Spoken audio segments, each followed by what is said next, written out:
Yeah, I can't believe it is this hot today. And we're in the middle of September. You know, usually after Labor Day, it usually gets a little colder, but it's been pretty hot. So the use of black, these two kids, teenagers, should be in school, but I guess they're hanging out at the corner.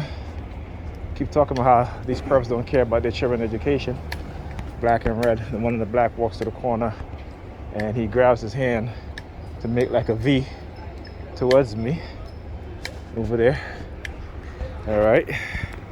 Let me zoom in so you guys can see. Actually, they may not be teenagers. They look pretty young. Okay.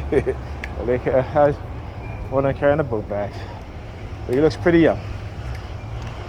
Anyway, you know, like I said, they're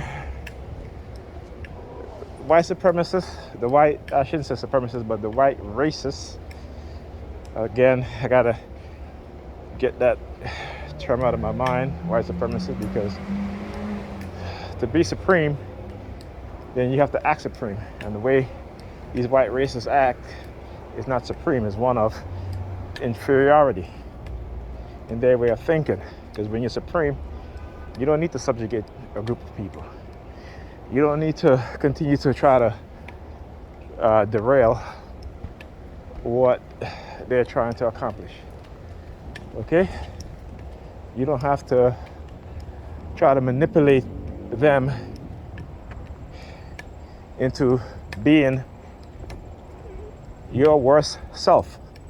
And I'm talking to the white racists. Because what they do is create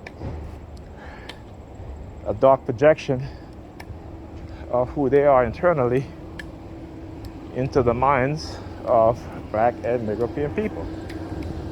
So we must understand that.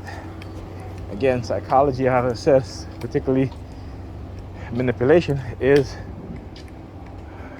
inherently who they are. They manipulate, they lie, they steal, they pretend.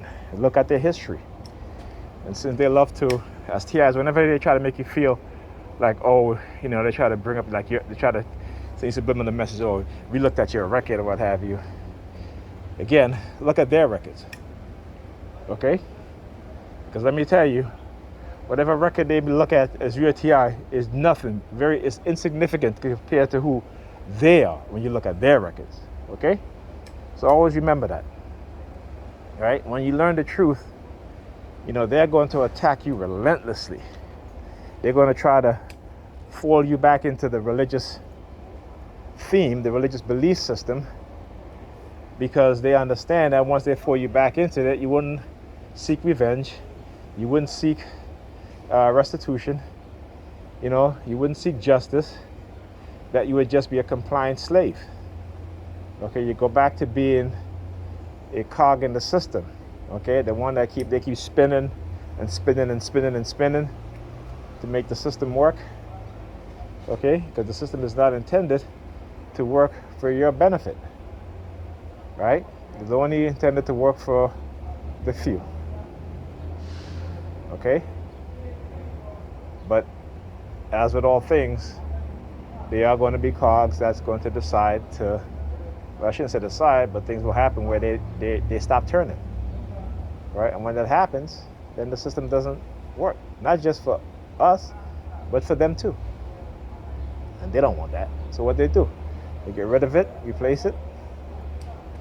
You know, so you gotta think about it like that, in that situation where when you stand up, they don't want you to stand up and fight for everybody else or fight for yourself. They want you to be compliant. If you continue to fight and stand up, they gotta get rid of you somehow. Okay? If you're trying to change the system, they got to get rid of you, okay?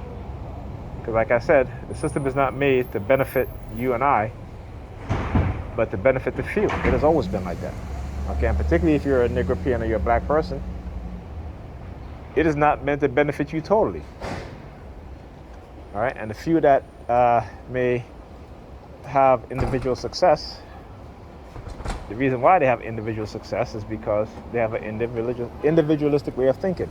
When you think individually and not as a group, if you are a group of people, then what do you think is going to happen?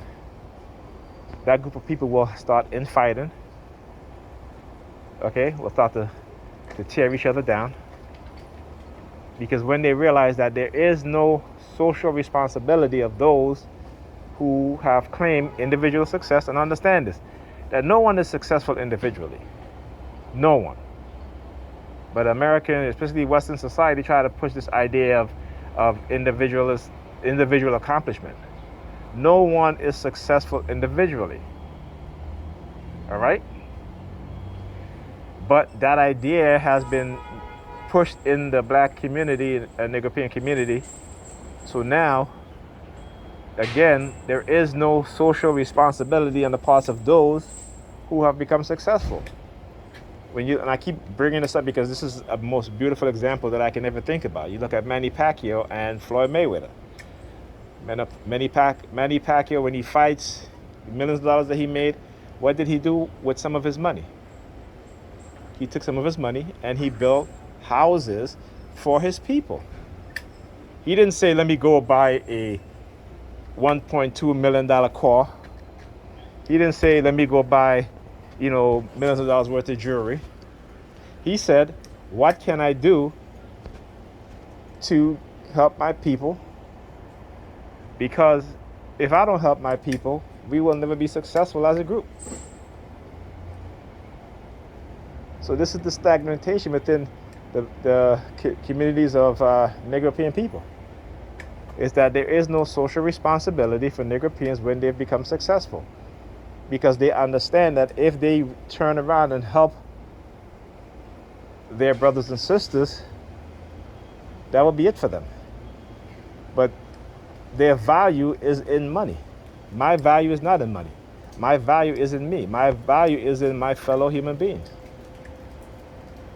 No matter how much they may disappoint, we're not perfect. And this is what have been also conditioned in the minds of Negro-Europeans, particularly the religious one. Good. I hope you got a nice size ring.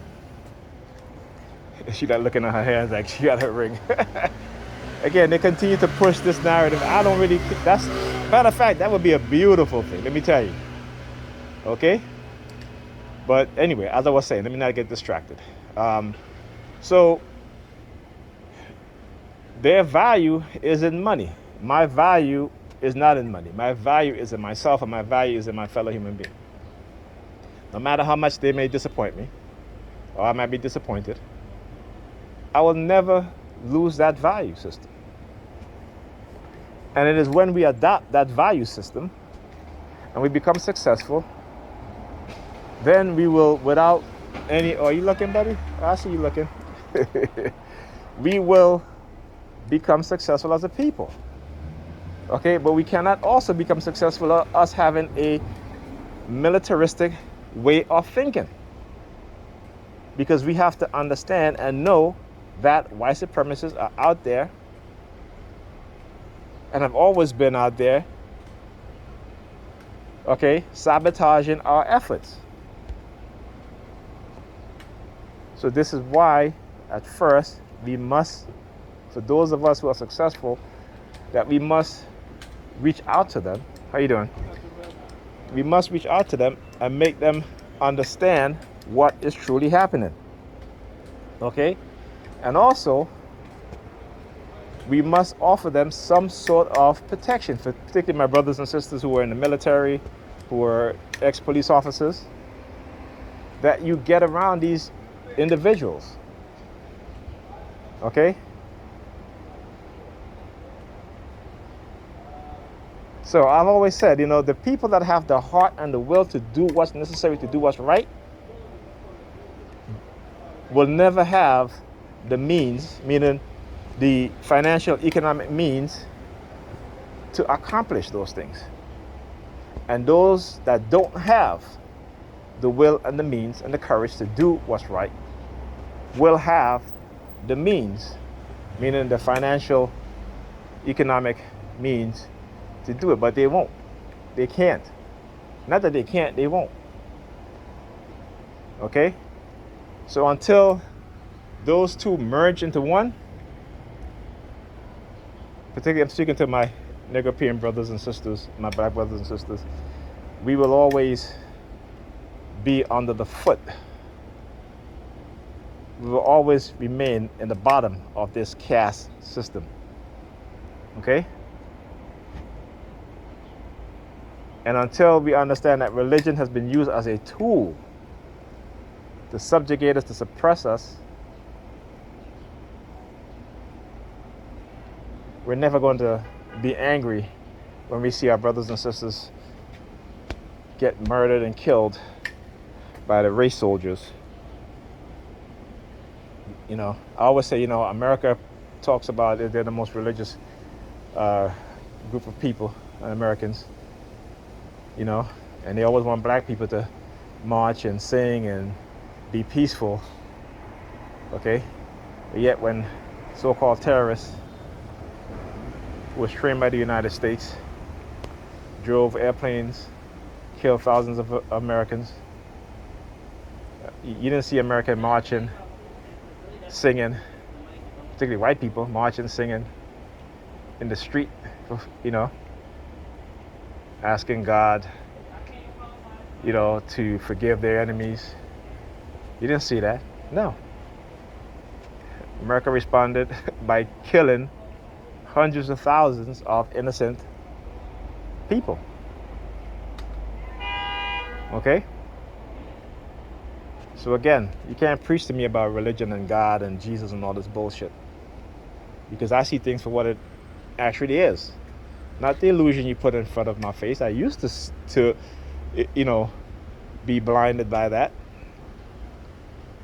but until I started waking up, and until you started to decide that you're going to try to prevent me and manipulate people around me using covert psychological operation, using covert drugging, covert manipulation, using all sorts of method, and then to microchip me so you can change who I'm supposed to be. Okay? So, yeah, I understand what's going on. You're not fooling me anymore. You haven't for a long time. And I just hope that my brothers and sisters truly understand what it is that you're doing. You know? Because when we do, that's when we're going to unite. How you doing, my brother?